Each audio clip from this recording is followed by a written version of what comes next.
Hello, welcome to my YouTube channel again.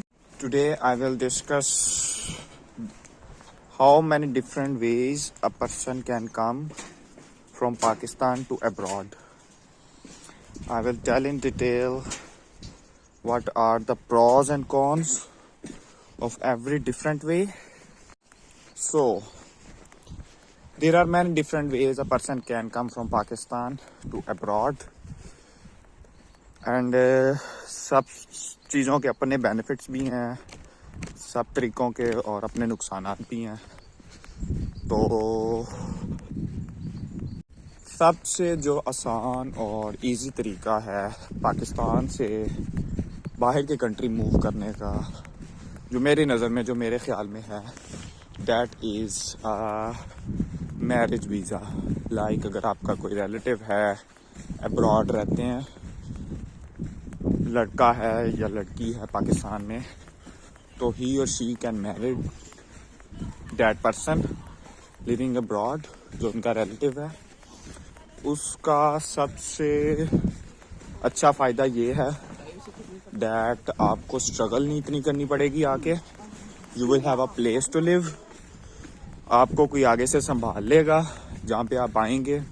आपके in laws, लड़का हो या लड़की, उसको सिक्योरिटी होगी। Like he will not have to come back to Pakistan again.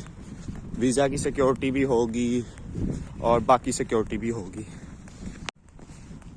अब इसका सबसे बड़ा फ़ायदा तो मैंने आपको बता दिया मैरिज वीज़ा का, कि you will have a security. The second thing about इसका कौन क्या है, मतलब इसके नुकसान क्या है मैरिज वीज़ा के। इसका सबसे बड़ा नुकसान ये है दैट लोग कहते हैं ऐसा है भी है या नहीं भी है, like you will be very dependent. आप बहुत डिपेंडेंट हो जाओगे जिसके साथ आप आओगे। ठीक है, आपको उनकी माननी पड़ेगी फॉर ईयर्स। ठीक है, लड़का हो या लड़की हो, मैरिज करके आए हो, जाहिर बात है, तो आपको उनकी बातें माननी पड़ेगी, ससुराल वालों की। और ये हकीकत है, इसमें कोई हंसने वाली बात नहीं है या ये it's a reality based thing. ठीक है, तो आपको उनकी बात माननी पड़ेगी। ठीक है, और हर चीज़ आपको उनके अकॉर्डिंग करनी पड़ेगी। This is the weather today in which I am making the video, and I will discuss the second option of coming abroad from Pakistan. So the second option that I am going to discuss is student visa, जिस पर मैं खुद आया हूँ।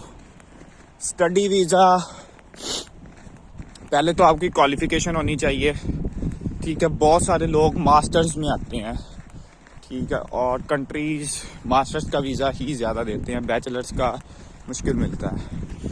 So study visa के लिए you should first select the countries. ठीक है, आपको कंट्री सिलेक्ट करनी है कि मैंने किन कंट्रीज में जा सकता हूँ। ठीक है, मेरा कोर्स किन कंट्रीज में रिलेटेड है और मैं कहाँ पे जाके मुझे मज़ीद बेहतर लग सकता है। उसमें आपकी प्रेफरेंस होनी चाहिए। पहले तो आप सिलेक्ट करें अपना बजट कितना है, लाइक अपना बजट सिलेक्ट करें।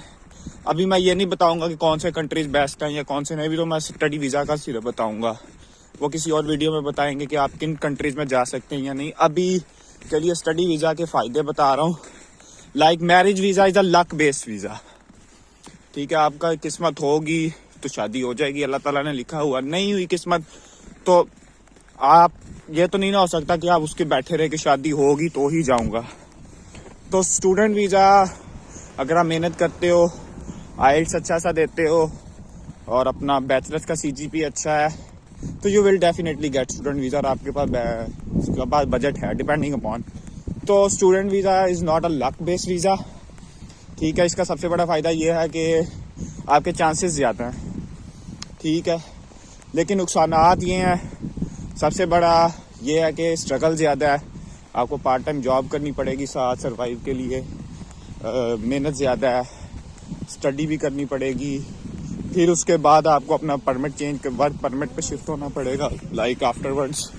ठीक है, एक और चीज़ है जो स्टूडेंट्स को आगे फेस करनी पड़ती है, सबको ही पढ़नी पड़ती है, वो ये वेदर है। Like this weather, severe weather. तो स्टडी वीज़ा में आपकी स्ट्रगल भी काफ़ी है। ठीक है, यू आर नॉट श्योर कि आप परमानेंट होगे कि नहीं होगे। आपको 2 साल स्टडी करनी पड़ेगी। कुछ कंट्री 2 साल का पोस्ट वर्क देते हैं, कोई 1 साल का देते हैं। ठीक है, तो आपको वो भी लेना पड़ेगा, job search visa. Then you have to find a job. ठीक है, तो उसके बाद बहुत सारे कंट्रीज में लोग, ऑस्ट्रेलिया में भी इवन कई कंट्रीज में जाते हैं और 2-2 मास्टर्स करते हैं, जस्ट इसीलिए कि वीज़ा एक्सटेंड हो जाए।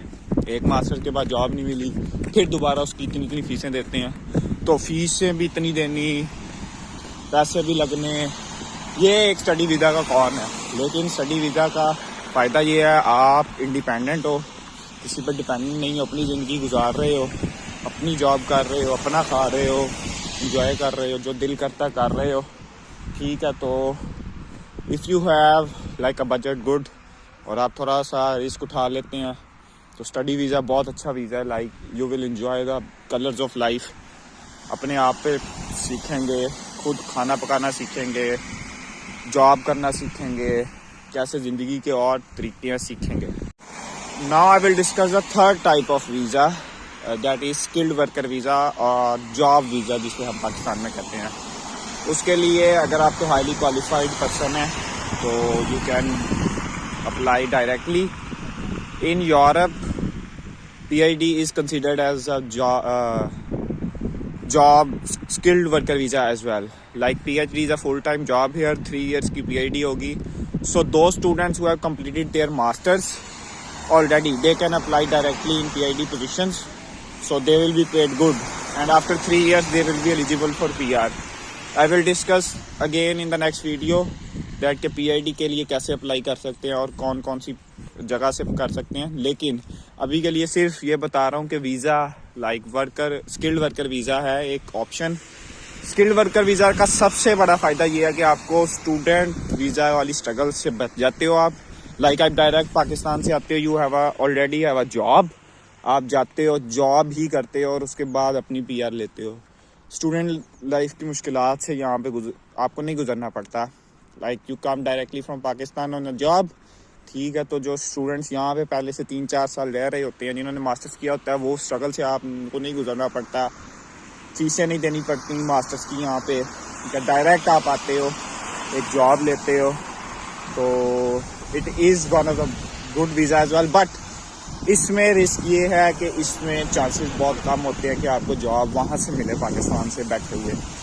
आगे लाइक पाकिस्तान से बैठ के अप्लाई करना, और मतलब बहुत से कम लोगों को ही ये वीज़ा मिलता है, लेकिन अगर मिल जाए तो ये बहुत अच्छा है। इसका सबसे बड़ा नुकसान ही ये है, like if you come on a skilled worker visa तो आपके ऑप्शंस कम होते हैं। लाइक आपको चांस कम होता है कि आपको मतलब स्किल वर्कर वीज़ा मिल जाए, लाइक जॉब मिल जाए पाकिस्तान से बैठे। लेकिन अगर मिल जाए तो इस one of the best type of visa. चलें जी, लास्ट 4th तरीका मेरे जहन में है, वो है विज़िट वीज़ा। ठीक है, विज़िट वीज़ा में आप आते हो, कुछ दिनों के लिए रहते हो और फिर आपको अल्टीमेटली वापस आना पड़ता है। एक किस्म का ये ठीक भी है, बहुत सारे लोग विज़िट पे आते हैं, देन ट्राई करते हैं कि यार हम किसी तरीके से चेंज करवा लें। बहुत कम चांसेस होते हैं उसके, और अब तो विज़िट लगने के भी बहुत कम चांसेस हैं। तो विज़िट वीज़ा भी एक टाइप है। अगर आपको लगता है कि आपके पास मतलब आ सकते हो, फाइनेंसेस हैं, तो ज़रूर आएँ, एक्सप्लोर करें। ठीक है, किस्मत आजमाएं, अगर चेंज हो सकता है या नहीं हो सकता, ये आपकी किस्मत होगी। आगे आपका visit visa to different kind of visa, but अगर आपके पास फाइनेंसिंग है तो you can come on that. एक और वीज़ा है जो पाकिस्तानी बहुत सारे यूरोप में बैठे हुए हैं ऐसे, वो है डंकी का वीज़ा, या जिसको हम कहते हैं डंकी लगा के आते हैं। उस वीज़े के भी बहुत सारे नुकसान आते हैं। ठीक है, उसमें आने का सबसे बड़ा नुकसान ये है कि आपकी ज़िंदगी को भी नहीं पता होता, आपको नहीं पता होता कि मेरी ज़िंदगी मतलब कहाँ जाएगी in the next few years. आप ना घर जा सकते हो ना आ सकते हो। अच्छा जी, तो डंकी के वीज़े का सबसे बड़ा नुकसान ये है कि आपको बहुत मुश्किल हो जाती है, कई साल लग जाते हैं। ठीक है, लोग आते भी हैं। ये वीज़ा उन लोगों के लिए होता है जो जिनके पास क्वालिफिकेशन नहीं होती है, और हर बंदा पढ़ा लिखा तो नहीं ना होता, ठीक है, या जिनकी शादी भी नहीं हो रही हो, ठीक है, बाइक के मुल्क में, तो this one is for them. वो आते हैं, इटली आते हैं डंकी के थ्रू, स्पेन आते हैं कई, ठीक है, पाकिस्तानी काफ़ी हैं, ठीक है, तो उसके नुकसानात ही हैं, लेकिन वो भी 10, 12, 15 साल में पासपोर्ट तक चले ही जाते हैं, but I will not recommend this, ठीक है, उसके नुकसान बहुत ज़्यादा हैं, आप जलील हो जाते हो in a words. So these are the all types of visa that I have discussed so far. I hope so like it was a informative session. Next फिर मैं बताऊंगा कि आप कैसे स्टडी वीज़ा ले सकते हैं, किन किन कंट्रीज में you can apply, and what are the chances of getting visa in different countries, और कहाँ पे आपने अप्लाई करने से बचना ताकि आपके पैसे और आपका टाइम बच सके। And thank you so much for this watching me, and take care. Allah Hafiz.